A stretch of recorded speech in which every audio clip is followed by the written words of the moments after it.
Chapter 81 Marketplace. Everyone ready? Winter asked. Nick, Jenny, and Trevor nodded. After talking with Nick some more, Winter had decided that the others also needed some equipment. While they didn't have the money for the really good equipment, Winter was willing to give them an advance for their equipment. After all, it was important that his people stayed alive. Because of that, no one was working with the Dreamer. Right now, it was 8 a.m., which meant it would be Nick's time to work with the Dreamer. For the next couple of hours, Dark Dream would take a corporate trip to the extractor market. After that, the normal shifts would start again.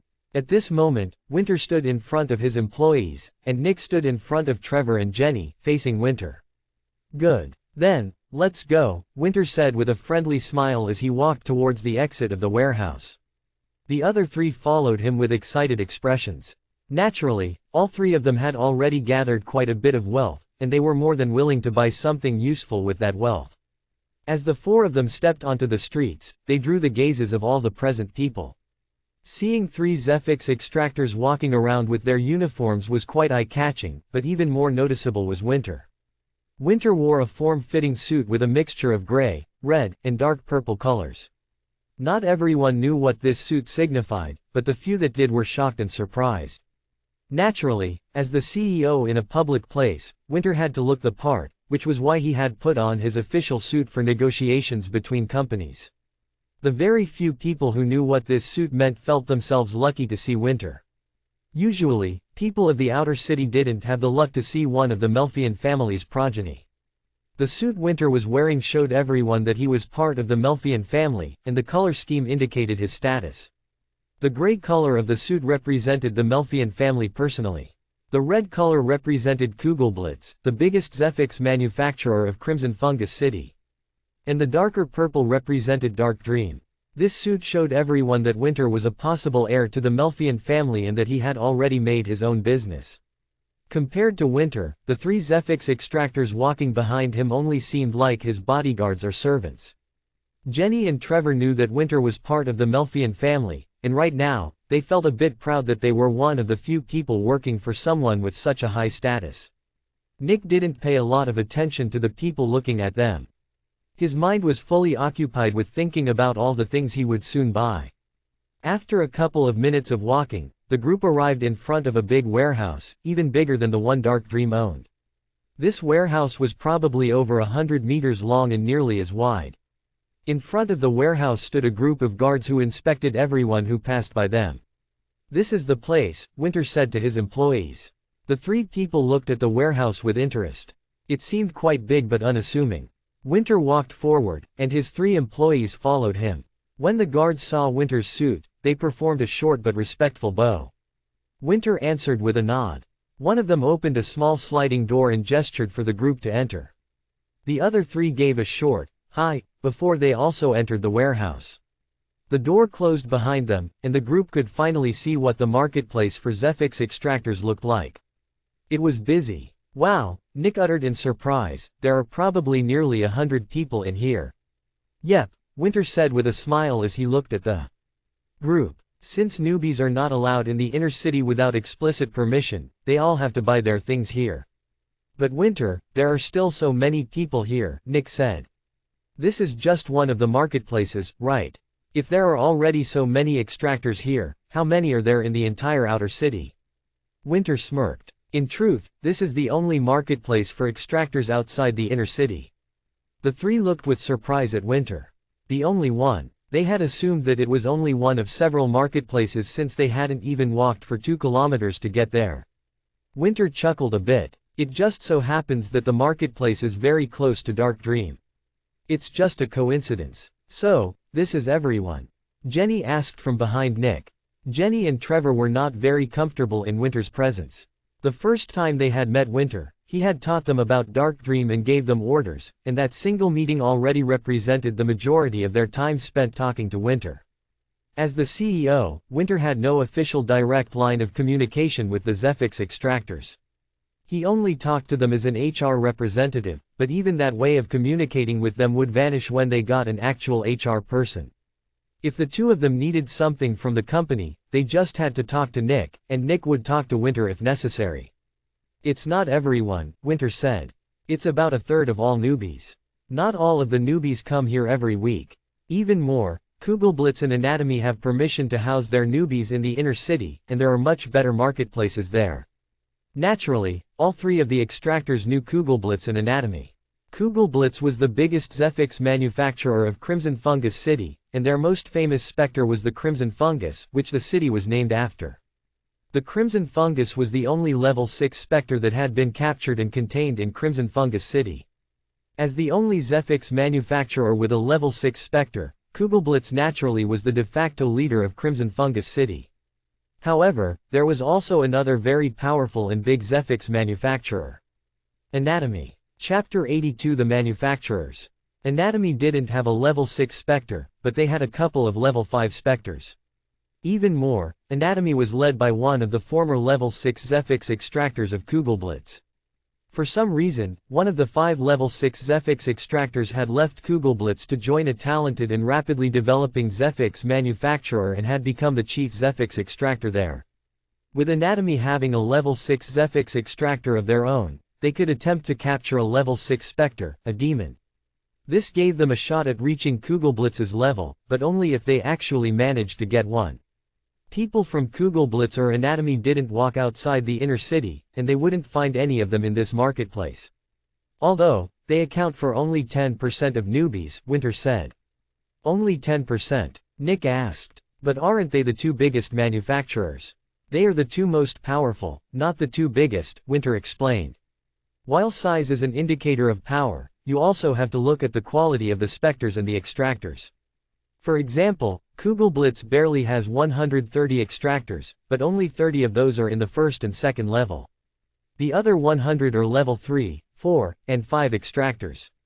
Kugelblitz has almost 80% of all level 4 and 5 extractors but less than 5% of all level 1 and 2 extractors, Winter explained. Sounds like there is no way to topple Kugelblitz, Trevor commented with a chuckle.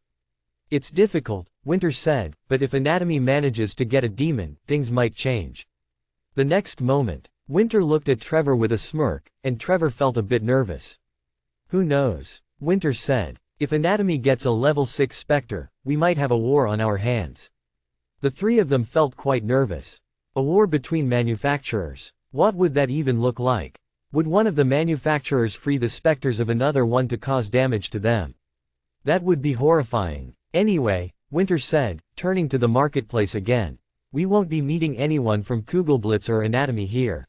You see the extractors in the turquoise and red uniforms? Winter asked. Speaking of, Nick said. I was going to ask about that. Why do they not wear the official uniform for Zephyx extractors? It is the official one, Winter said. It's the official one for their manufacturer. Almost all Zephyx manufacturers have uniforms of their own, which also count as the official ones for the city. If you want one, we need a level 3 Zephyx extractor in Dark Dream. Then, I can commission one. Until then, you have to deal with the standard one. Nick looked at his uniform. Suddenly, the uniform didn't seem that impressive anymore. Anyway, the ones in the turquoise and red uniform are from Ghosty's lab, which is the third biggest Zephyx manufacturer in the city, Winter said. They also have over 30% of all level 1 and level 2 Zephyx extractors. In terms of quantity of specters, they are number 1 in the city. They have a lot of hatchlings, adolescents, and adults, but they also have a couple of elders and even one fanatic. Try not to antagonize the extractors from Ghosty's lab. If we have a conflict with them, we will go bankrupt before we know it, Winter said. The three of them nodded as they looked at the extractors with the turquoise and red uniforms. There were about 10 of them in here, which was lower than expected. According to what Winter said, there should be over 30 of them here. However, it also wasn't that surprising. Ghosty's lab probably bought the majority of their gear in the inner city and traded it between their people. They were big enough that they could do that easily. What about the others? Nick asked. Winter pointed to someone wearing a silver and red outfit. The people in the silver and red uniform belong to Gemini.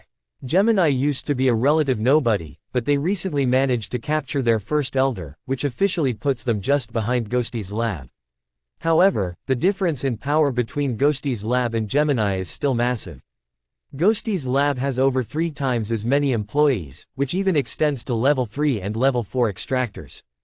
Gemini is nothing compared to Ghosty's lab, but they are still a manufacturer with a level 4 Spectre. So, don't try to start trouble with them. The three of them nodded and waited for Winter to continue. Next, Winter pointed to one of the Zephyx extractors wearing a yellow and red uniform. These people are from Solace. They used to be Gemini's rivals, but they can no longer compete with Gemini since they don't have a level 4 Spectre.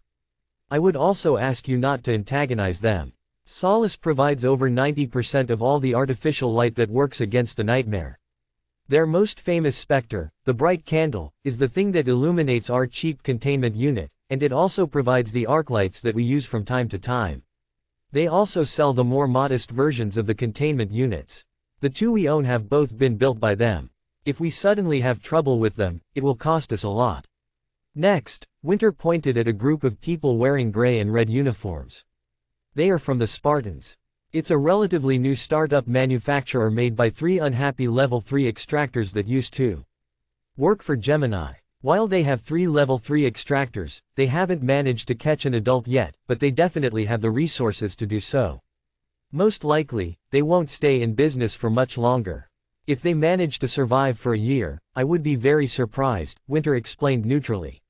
Nick looked with surprise at Winter. Why do you think so? Winter just smiled. They don't have someone that protects them from the bigger manufacturers. Naturally, every additional manufacturer means more competition and less money for the bigger manufacturers. Because of that, the bigger manufacturers put a lot of pressure on the smaller ones in an effort to drain them of resources. But you don't need to worry about Dark Dream, Winter said.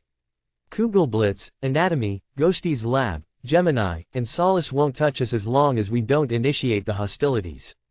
The three of them could take a good guess as to why. Winter's suit showed exactly why. Chapter 83 Startups. After talking a bit more, the four of them walked further into the marketplace. Winter knew the most about what Zephyx extractors needed, and the three of them deferred to his judgment when it came to buying something. As the three of them looked around, they noticed that most of the extractors in the marketplace were from Gemini, Solace, and the Spartans. Those three made up over 80% of all the extractors that were present. There were also a couple of extractors from Ghosty's lab, but most of them were, in fact, manning stalls instead of walking around and buying stuff. Naturally, most of the sellers were also from the manufacturers. Creating equipment useful against specters needed different kinds of specific Zephyx, and to get Zephyx, one needed a specter. Because of that, most of the equipment was created by the different manufacturers, and the equipment they didn't need, they sold in places like this. With so many people in their company, Ghosty's lab had an abundance of wares useful for newbies and Johns. However, there were also a couple of people with the standard uniform. What about the ones with the standard uniforms? Jenny asked. Startups, Winter said emotionlessly. They are like Dark Dream, except for one important difference. They don't have a specter. The three of them knew what Winter meant with that. He meant that these companies were essentially worthless. These Zephyx extractors might have advanced in their levels and had even attained abilities, but they were Zephyx extractors in name only. After all, they weren't extracting Zephyx. Without a specter, a Zephyx manufacturer practically didn't even exist. There was no income. There was no power gain. There was nothing but a small group of people with a dream. Do none of them have a specter? Nick asked. Almost all, Winter answered. If they actually manage to get one, the carrot and the stick will arrive. What's a carrot? Nick asked. Winter was taken out of his flow when he heard that question and slowly turned to Nick. It's a vegetable. Something you want to eat. I know what a vegetable is, Nick said with a bit of annoyance. Winter took a deep breath through his nose. Anyway, it's a form of speech. It means giving someone a very enticing reward or offer while also threatening them with something horrifying if they don't follow and accept. If one of these companies manages to get a specter, the first bigger manufacturer that finds out will offer to purchase the specter at a high premium while also offering all of the Zephyx extractors jobs. The businessmen get the mountain of cash they were after, and the extractors get the future they so desperately wanted. But if they don't accept, the manufacturer will tell all the other manufacturers that they are not willing to sell, at which point they will get suppressed into nothingness. Artificial light suddenly costs 5 times more. Containment units cost an arm and a leg. Bigger businesses are not willing to do business with them. The guards start to watch all of their steps very, very closely. The banks have issues making payments. Their Zephyx only sells for very little money. Working with the Spectre will essentially become more expensive than not working with it, making the Spectre a liability and essentially worthless to them. They will slowly be bleeding money until they either sell their Spectre or go bankrupt. When the three of them heard that, they took some deep breaths. That made it impossible to make any money. Even if the leadership persists, the employees, including the extractors, most likely won't. Even more, those extractors will quickly receive several offers from the big manufacturers. In the end, the leaders are left with a Spectre and no people to work with it. The three just thought about Winter's words for a bit. Sure enough, creating a new manufacturer was extremely difficult. Luckily, they had Winter, who had the backing of the Melfian family, and the Melfian family owned a big part of Kugelblitz. Nobody would want to offend someone like that without an incentive. Winter, you said most earlier, Nick said. Most what? Winter asked. That most of the people with the normal uniform don't have a Spectre. What about the others? Well, Winter slowly said as his eyes landed on a small group of 4 people who were currently looking at a couple of items. There is one other new Zephyx manufacturer, but they are not that important. The 3 of them noticed that Winter was purposefully being vague, but they could tell that they shouldn't ask him. In short, Winter added, don't be rude to the people here, and they will also not be rude to you, most likely. There are always exceptions, but we will deal with those on a case-by-case basis. Of course, Nick said with a nod. The other 2 also nodded in affirmation. Winter let out a little smile and turned forward. Let's get to the barriers first. Extractors without barriers are essentially naked. The 3 of them nodded and followed after Winter. The 4 of them passed by a couple of stalls, which offered various items. Nick saw many different magical items, and he also saw a couple of weapons. There were only about 15 stalls in the entire marketplace, and over half of them were staffed by extractors from Ghosty's lab. Most of the people who looked at the 3 Zephyx extractors seemed apathetic and uncaring, but when they saw Winter in front of them, their attitude changed. Instead of seeming cold, they seemed more neutral. In practicality, there was no difference between the 2 attitudes. In both cases, the other person wouldn't interact with the group. The only difference was the opinion the other person had of the group. After a bit of walking, the 4 of them stopped in front of a rather big stall near the end of the marketplace. Just like most of them, this one was manned by a girl wearing a turquoise and red uniform, showing that she was a Zephyx extractor from Ghosty's lab. Surprisingly, there was an emblem with 3 small ghosts embroidered on her uniform. This meant that she was a veteran, a level 3 extractor. Low margins. There were 4 other people standing in front of the stall, and they were looking at the different round objects for sale. Naturally, these round objects were barriers. Yet, the atmosphere in this stall was also a bit tense. After all, who wouldn't be respectful in front of a veteran? One had to remember that veterans already belonged to the top 20% of extractors. There were not even 200 veterans in the entirety of Crimson Fungus City. Every single veteran was at least 100 times as powerful as a normal person. This meant that even the weakest veteran could lift something weighing over 8 tons above their head.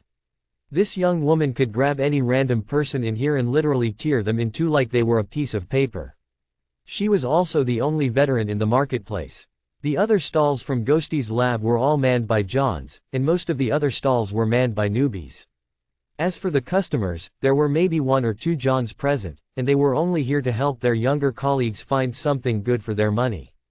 This meant that this person was, by far, the most powerful one in the entire marketplace. But that was to be expected. After all, barriers were the priciest items here since they represented a Zephyx extractor's life.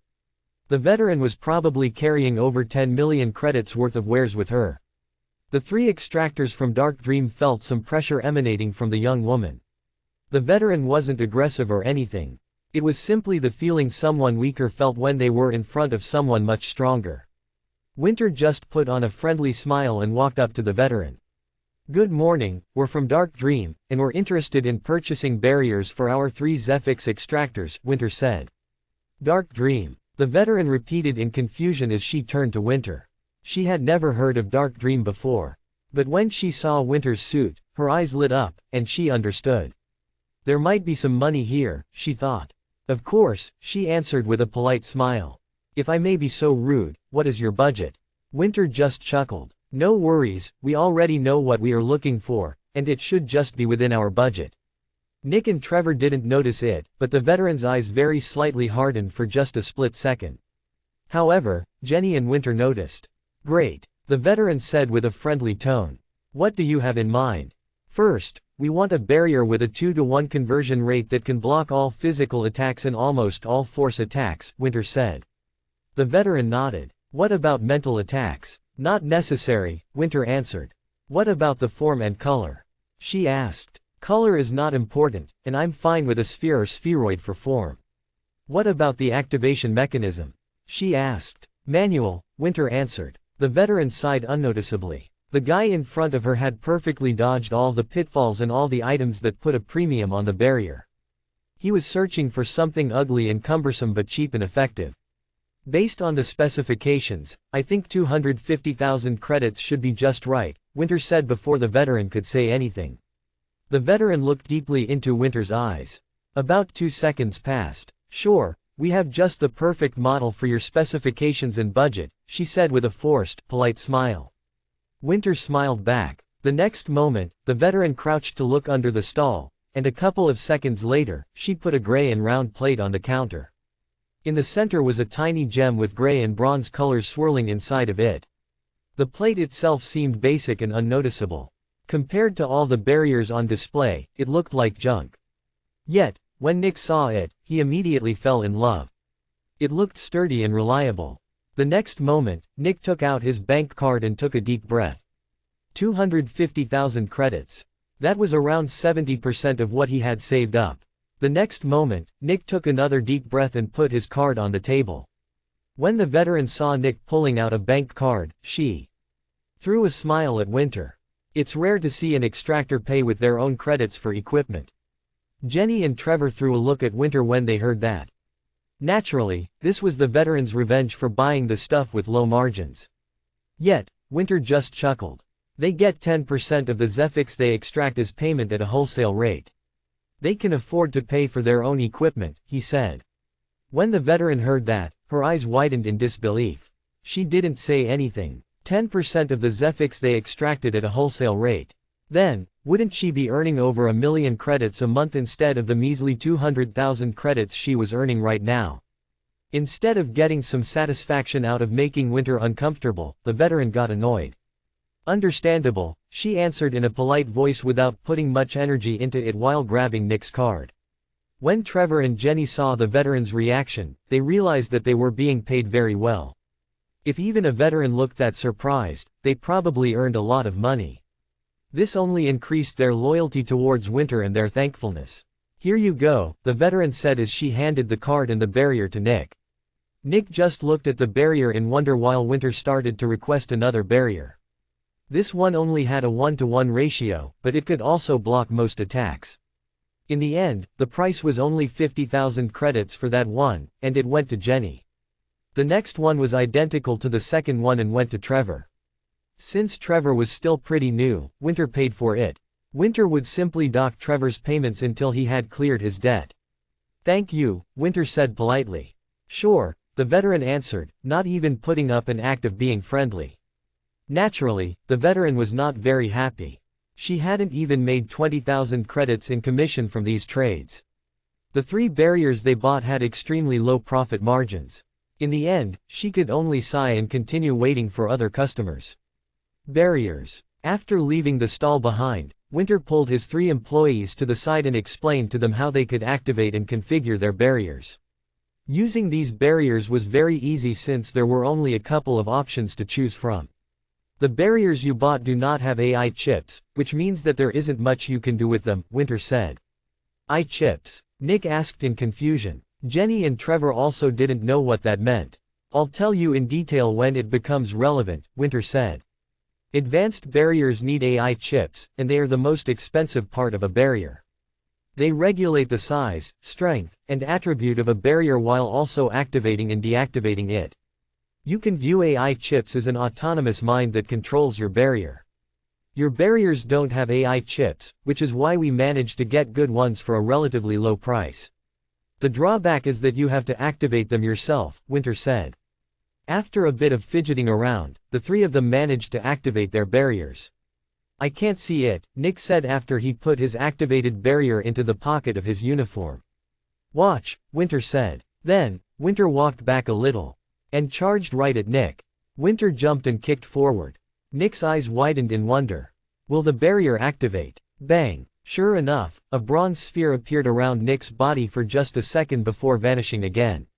Winter was halted and fell onto his feet. The next moment, Winter moved his arm through the space where the barrier had just been. But this time, it didn't activate. See that? Winter asked. The barriers you bought are effective, but they have very simple activation triggers. If an object with high heat, extreme cold, high speed, or with a lot of force is about to pass through the barrier, it activates. There are also a couple of other triggers, but those are the main ones. Sadly, the next moment, Winter slowly took out a silver knife. Then, he slowly moved the knife past Nick's barrier before rapidly striking forward. Obviously, Winter stopped before he hit Nick. Meanwhile, Nick, Trevor, and Jenny were surprised about what they had just seen. Nick's barrier hadn't activated, even though Winter had essentially stabbed towards Nick with a sharp knife. You see, Winter asked as he pulled back. If I slowly move past the barrier's activation point, I can launch an attack from within its domain. If a sizable solid object occupies the space of the barrier, it can't activate. The barriers you guys bought don't have the ability to cut through strong objects. Of course, if you want to use a long weapon, like a spear, you also have to be careful that your spear doesn't stretch past your barrier. The more the three of them heard about their barriers, the more appalled they became. They had paid so much money for that. There are so many weaknesses. Nick spoke loudly, almost shouting. It can't be helped, Winter said as he put his knife away. That's the trade-off, and I'm not even done telling you about them. Nick took a deep breath. The standby mode of the barrier drains a considerable amount of Zephyx, Winter said. You should be feeling the drain by now. Nick furrowed his brows and moved his arms a bit. He felt a bit sluggish. I do feel a bit exhausted and sluggish, Nick said. Winter nodded. When the barrier is on standby, it continually drains your Zephyx. Without any external help, a Zephyx extractor needs about an hour to refill their Zephyx storage. As someone who has already advanced a couple of levels, the primary energy source is slowly transforming to become Zephyx. Food and water will become less relevant the more you advance, and most of your power will start coming from the Zephyx your body produces from the prefix in the atmosphere. Sadly, compared to specters, humans can't split the Zephyx they produce from their bodies, making it impossible to harvest it. Trust me, humanity really tried. Anyway, the Zephyx your body uses to move and fight will be drained by the barrier until you deactivate it, or you are critically low. Because of that, your barrier has to stay deactivated for most of the time, and you have to activate it manually when you are about to enter battle, Winter explained. The three of them were not big fans. The barriers sounded horrible. But don't underestimate the barriers, Winter said. That one barrier you bought, Nick, should allow you to confidently win against the Dreamer. Nick raised an eyebrow in surprise. Really? Winter nodded like he had just read Nick's thoughts. If the Dreamer decides to attack you, your barrier will activate, and the Dreamer will be stopped just a bit in front of you. At that point, it will simply be stationary in the air. At that point, you can just use a pipe or whatever to hit it and break some of its bones.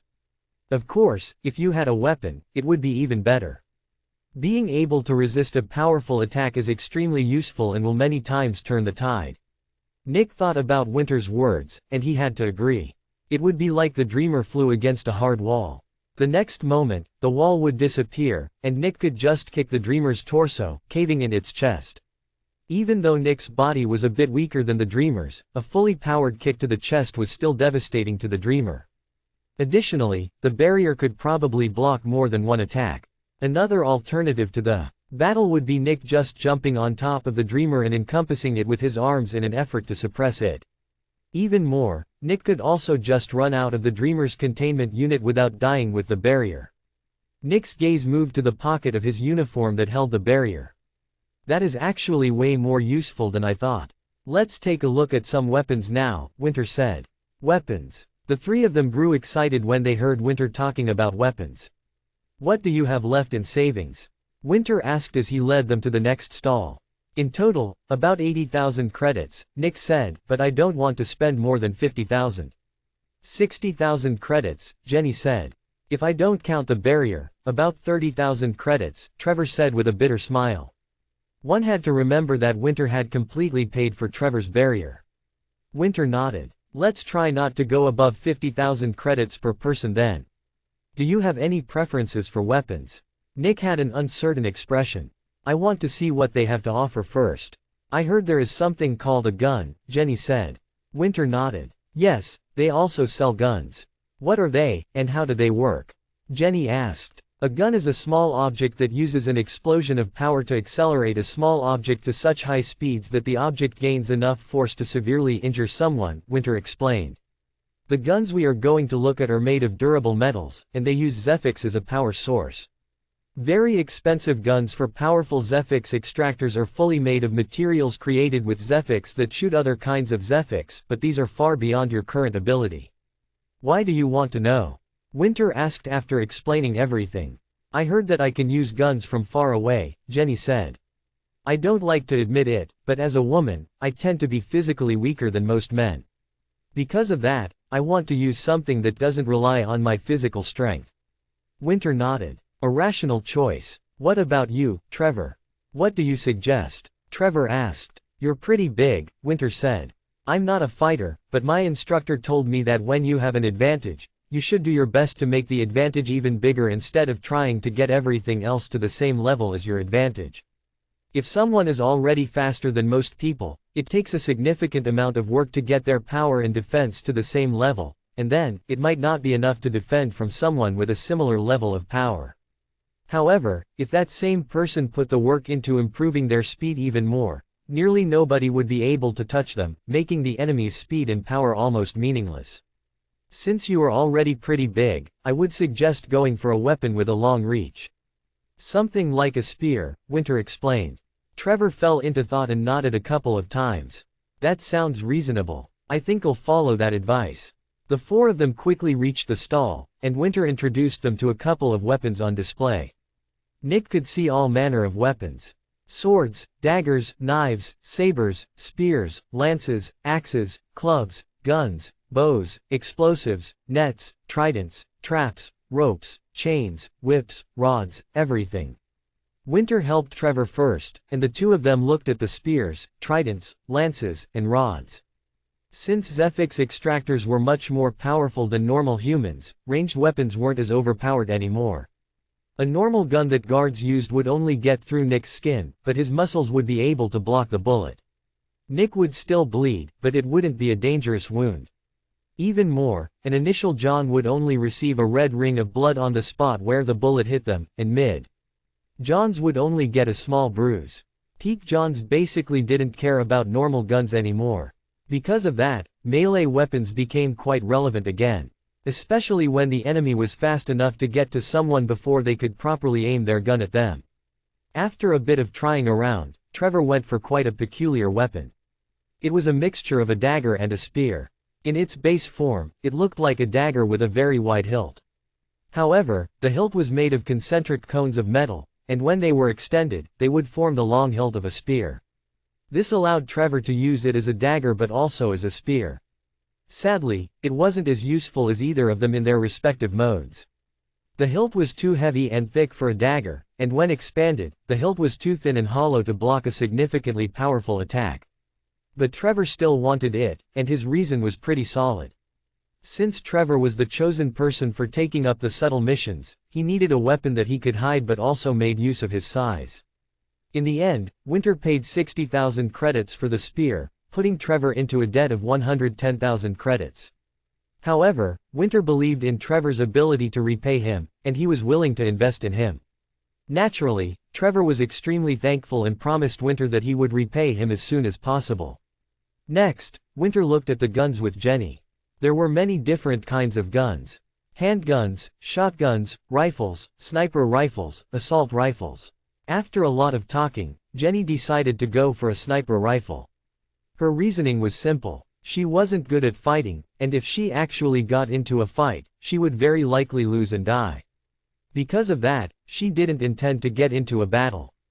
Instead, she would stay outside any conflict and support with brutal attacks from a great range.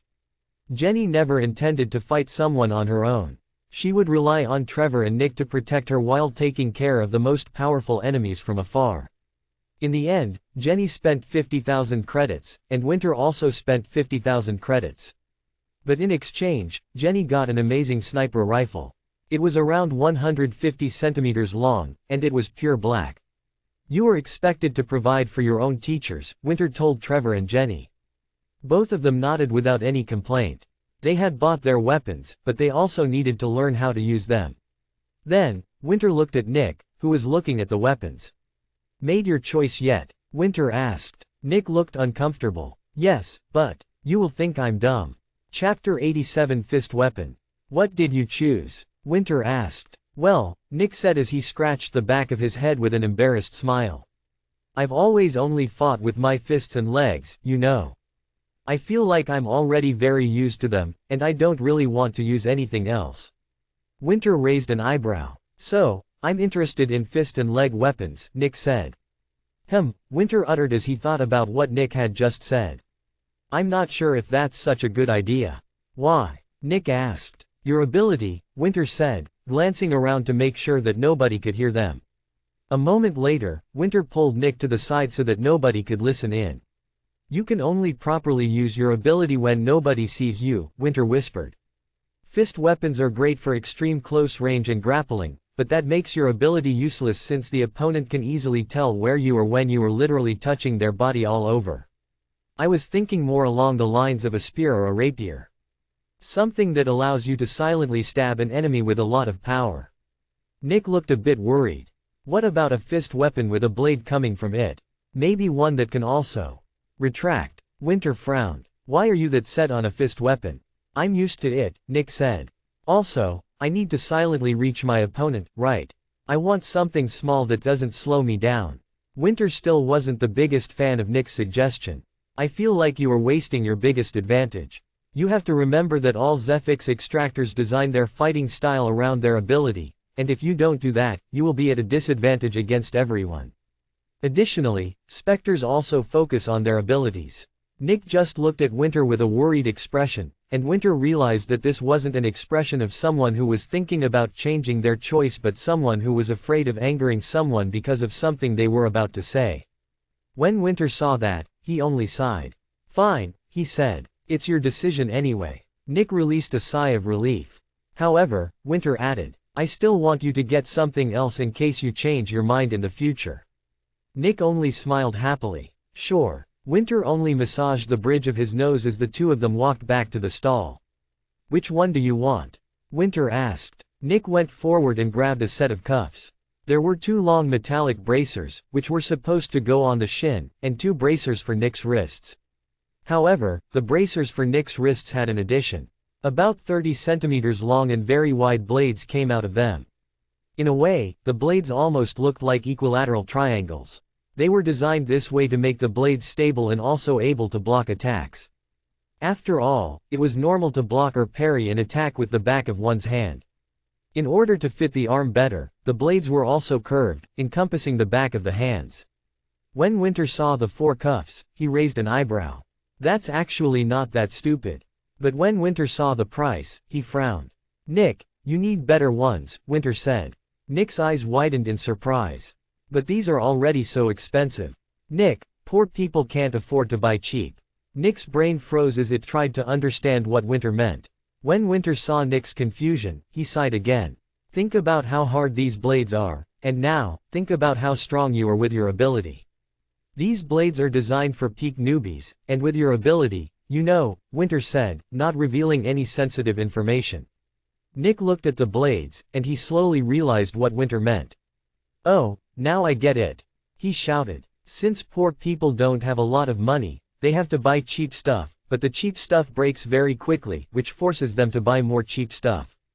If they had the money, they could buy something more expensive that doesn't break, which might even cost fewer credits in the long run. Yes, Nick, Winter said. That's what the phrase means. But I don't have the money for something better, Nick said. Also, I don't think they sell better stuff here. It's fine, Winter said. Since you now know what you want, I will get you what you need my own way. Give me 1 to 3 days, and you will get your weapons. They will be of much higher quality and will hold longer, but they will also be more expensive. For now, I'm going to pay for them since I trust that you will quickly pay me back, Winter said. Nick didn't feel great accepting such a gift, but he also knew that this was probably the best way to go about it. If Nick got into a fight with these blades and punched someone with them while his ability was active, they might break into pieces. Nick would soon become a peak newbie, and when he reached that level, he would be about 25 times more powerful than a normal adult male with his ability. Active. It would be like a rhinoceros wearing the blade on its horn and charging at a wall. Due to his ability, Nick had to use equipment created for mid-Johns and stronger. Okay, thanks, Winter, Nick said. Winter just nodded. Then, Winter turned to Jenny and Trevor. Do you still need something? I don't think we have any money left, Trevor said with an embarrassed smile. Winter nodded. It was more of a rhetorical question. Jenny and Trevor just chuckled politely. Then, let's go back, Winter said. Winter turned around too. Hey, Winnie. Winter came face to face with an equally tall man with light brown hair. Surprisingly, the man's face looked very similar to Winter's, and his hair had the same color. However, there were 2 distinct differences. First, he was maybe 2 to 5 years older than Winter. And second, he wore the official uniform for Zephix extractors, and it had 2 stars on it. That meant he was a level 2 extractor. Chapter 88 Artem. When Winter saw the man in front of him, his expression became very neutral and apathetic. What do you want, Artem? Winter asked evenly. Artem just smiled brightly. Why, I want to talk to my little bro, Artem said with an excited voice as he stretched his arm towards Winter's shoulder. Winter took a step back, and Artem's arm halted. Don't want to give your big bro a hug? No, Winter spoke apathetically. Nick furrowed his brows while Trevor and Jenny seemed a bit uncomfortable. One didn't need to know Winter very closely to see that he didn't want to talk to his big brother. There are other people around, Winnie, Artem said with a nice but strained voice. We shouldn't make a scene.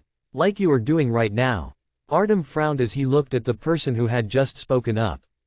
It was Nick. This is a family matter, Artem said. We are on a company trip, which makes this a business matter, Nick said as he stepped forward to stand beside Winter. If you need to talk to your brother, please do. Who do you think you are? Artem shouted, his polite demeanor completely gone.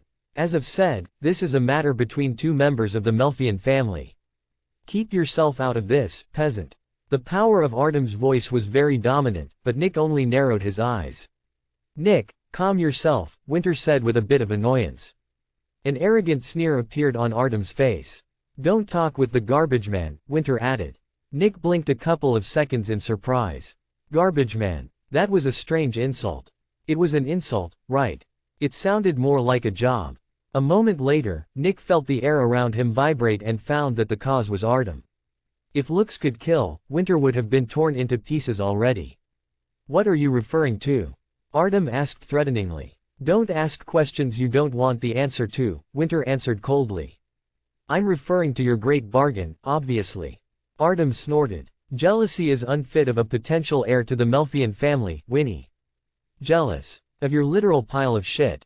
Winter asked with a snort. You are probably barely breaking even with it. Any of my hatchlings produce more Zephix than your worthless adolescent. You've always been a dreamer, Winter, Artem said. It seems like that hasn't changed. Winter's eyes narrowed slightly as a gleam appeared in them. At the same time, Nick, Jenny, and Trevor grew shocked. The way Artem had just spoken the word dreamer was very peculiar. He had phrased it like he was referring to something very different. He knows, Nick thought with furrowed brows. While all the Zephix extractors of Dark Dream knew about the dreamer, nobody outside of Dark Dream should know about it. Winter had not made the details about the dreamer public. Nick immediately glanced at Jenny and Trevor. When Jenny saw Nick's narrowed eyes, she rapidly shook her head. Trevor just shook his head with a bitter smile. So, you've got some ears, Winter commented. Maybe you should stop talking so much, or they might become deaf. What's the point? Artem said with a quick snort and chuckle. I already know everything I need to know. I also know about your second specter, Artem said. To think that you would have the luck to get your hands on a possession specter. Immediately, the atmosphere became even tenser. Nick's eyes widened, and he immediately became worried and suspicious. And then, Nick noticed something. Artem's hand had slightly twitched just now. Nick had only noticed the hand because he stood beside Winter. That's a signal, Nick realized. Nick knew that the signal wasn't for Winter or for him. There were no extractors around Artem, and Jenny couldn't have seen it since Winter's body was between her eyes and Artem's hand. However, Nick turned to look at Trevor, who quickly looked away from Artem's hand. The next moment, Trevor looked into Nick's eyes and noticed that Nick had noticed. Trevor's face turned white. Oops, Artem said with a smirk. Then, he turned to look at Trevor openly. Shouldn't have asked for so much money, he said with an evil smirk.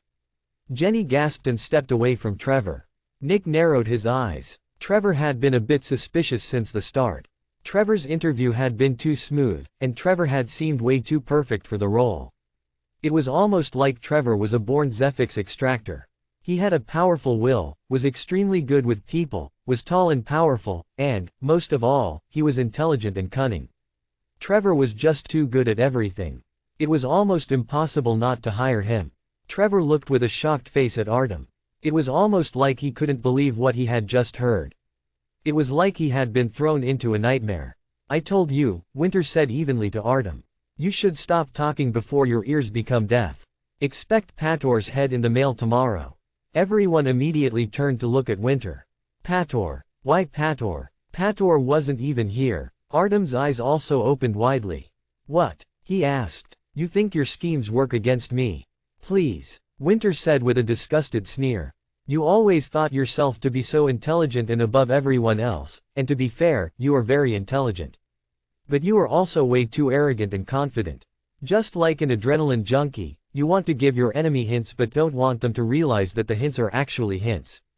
Artem suddenly started laughing. Oh, Winnie, you're always acting like you have the world in your pocket. Then, Artem turned around, and his expression darkened. I just hope, as your brother, that it doesn't one day swallow you. At that moment, the atmosphere changed again, but this time, it wasn't due to the four people of Dark Dream.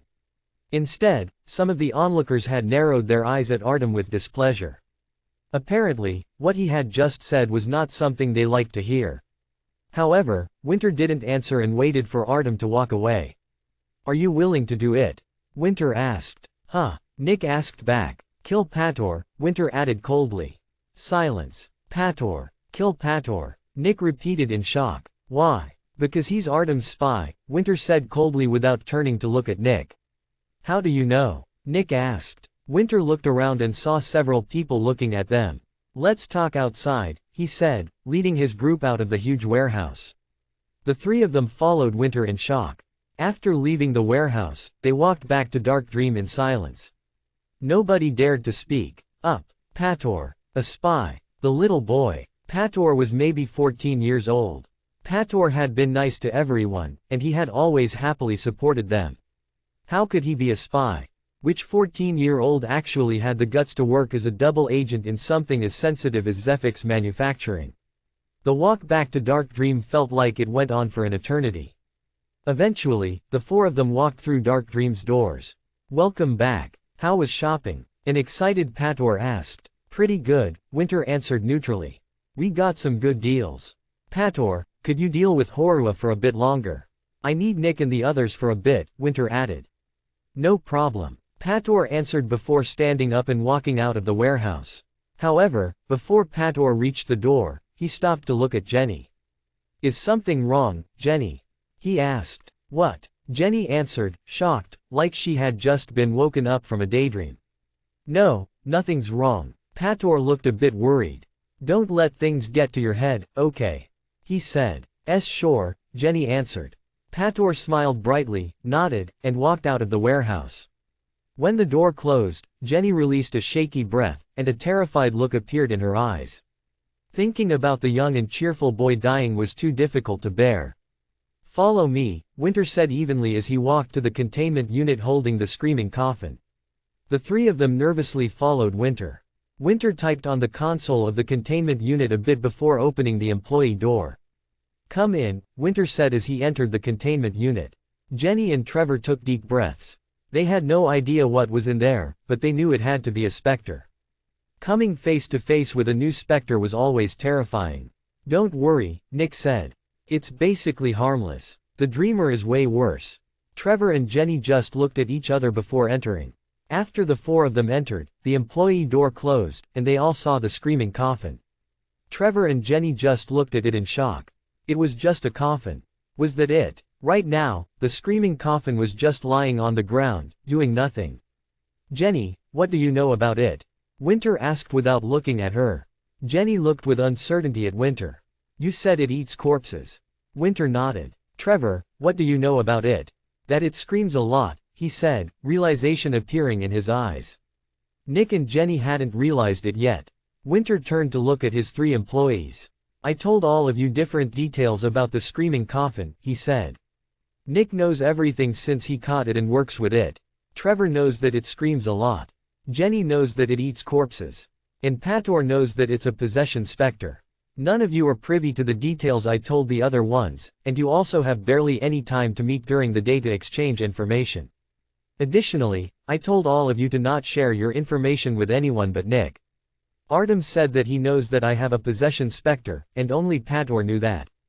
Therefore, Pator is the spy. Silence. The three of them had troubled expressions on their faces.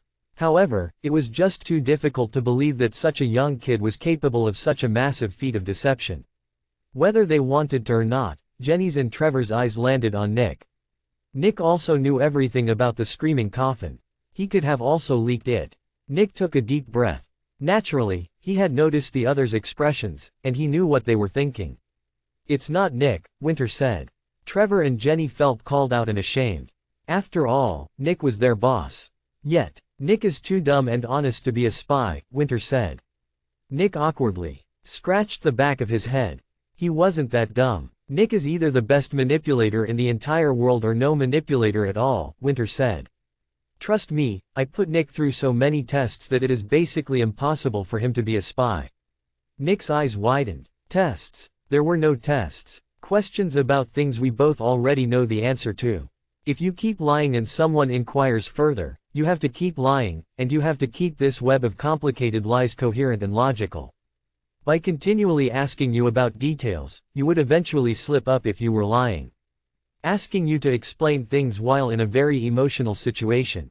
Lying takes a lot of brainpower, and faking emotions also does. Doing both at once is extremely difficult. I also kept questioning your morals and why you believe in what you believe in. I've been testing you for months, Nick, Winter said. And I am quite certain that I can trust you with my life.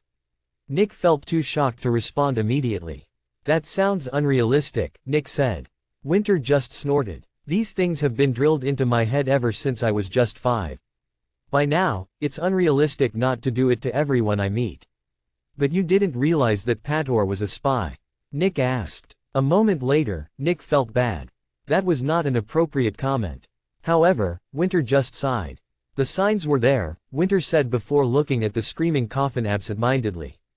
I guess I just ignored them since he's been my servant for the last 2 years. He was the only one I could openly talk to in that oppressive mansion. Silence. Chapter 90. What's one more? Who's going to do it? Winter asked, just looking at the screaming coffin. It was almost like he was looking at an actual coffin. I can do it. Everyone turned to look at Trevor. You hired me for these kinds of missions anyway, Trevor said with a sigh. Naturally, as someone from the dregs, Trevor had gone through a lot of shit in his life, but killing someone was still something he had never done before. But now, he was willing to actually go through with it. Even more, his target was a 14-year-old. Jenny looked at Trevor and felt quite bad. Jenny already felt guilty since she had suspected Trevor of being a traitor earlier, and Trevor volunteering to kill a kid definitely didn't help. That's not your job, Nick said with a sigh. Dealing with employees is my job, he added. Then, Nick looked at the ground with an almost apathetic expression. Additionally, Pator isn't the first person I killed, he whispered. Jenny took a deep breath. She had heard that Nick might have already killed someone, but it was still difficult to combine the concept of a murderer with her image of Nick in her mind. Nick was such a happy-go-lucky guy, and he was willing to go through a lot of effort for his employees. He was honest, friendly, nice, and almost playful. Yet, he had also killed several people before. The contrast was just too stark. Are you sure? Trevor asked with a concerned expression as he came closer to Nick. Nick wordlessly nodded as he raised his head to look at Trevor. Or, more accurately, look through him. Of course, Nick said with a neutral tone as his unfocused eyes stared through Trevor. It was almost like Nick was looking at nothing and talking to no one. Trevor felt a cold shudder run down his back as he saw Nick's expression. When Jenny saw Nick's expression, she could finally combine the concepts of a murderer with Nick in her mind. She couldn't imagine Nick killing anyone earlier, but she could imagine Nick lifelessly strangling the life out of someone while wearing that expression. It was so apathetic, disjointed, and distant. It was almost like Nick had been replaced with a puppet. Okay, Trevor said, managing to keep his voice stable. Then, I'll leave it up to you. Nick just nodded. Near the coffin, Winter took a deep breath. He had turned to look at Nick just now, and he had also seen his expression. He doesn't deserve this, Winter thought. He's completely dissociating. Is that really someone I want to trust my employees with? Winter just turned away again, a thoughtful expression on his face. I don't really have a choice. Additionally, he's trustworthy. Maybe dissociating like this won't ruin his positive outlook on life. Winter sighed again, and his head lowered. I'm pathetic, Winter thought with a bitter smile. I just wanted to test their loyalty and deal with Pator myself. After all, I was the one that brought Pator. Winter's fists clenched. But I can't do it. I just can't do it. Winter turned around and looked at Nick. Nick just mindlessly nodded towards Winter. When he saw Nick's dissociated expression again, Winter felt like he was the most despicable scum on earth. He saw what effect killing people had on Nick. And yet, he also knew that Nick could handle it. Nick had already killed so many people. What was one more? What difference did it make?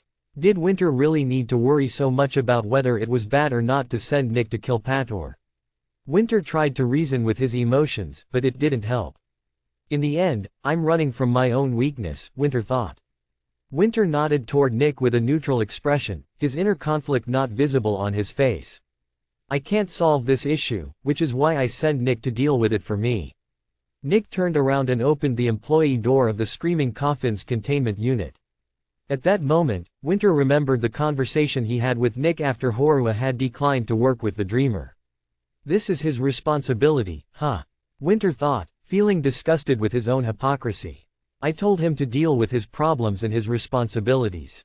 But here I am, putting my responsibilities on his shoulders. I'm sorry, Nick, Winter thought as he turned back to look at the coffin. I'll repay you in the future. Jenny and Trevor watched Nick leave with sympathetic expressions. Trevor wanted to do it himself, but he just couldn't bring himself to speak up. Nick looked so young. He was just 16 years old. Meanwhile, Trevor was over 20. In Trevor's mind, it was like one kid killing another kid. If something like this had to be done, then it should be done by an adult. And yet, Trevor sighed. He just couldn't do it. He just couldn't. Meanwhile, Jenny just felt bad for Nick. Nick was her boss, and things like these were his responsibility. She knew all of that, but she still felt sorry for him. After Nick left, no one said a word for a long time. Jenny and Trevor also didn't want to leave. They felt like they should wait here for Nick's return. While they couldn't take care of Nick's troubles, they could, at least, show that they were standing with him. Meanwhile, Nick left Dark Dream with a blank expression on his face. Like a machine, Nick crossed the road and walked into the hotel. Welcome back, Nick, a receptionist shouted. Nick just nodded as he entered the staircase. After climbing the stairs, Nick walked up to Horua's room. Right now, Pator should be dealing with Horua. Based on the time, Horua's clothes and the bedding needed to be changed since breakfast had happened.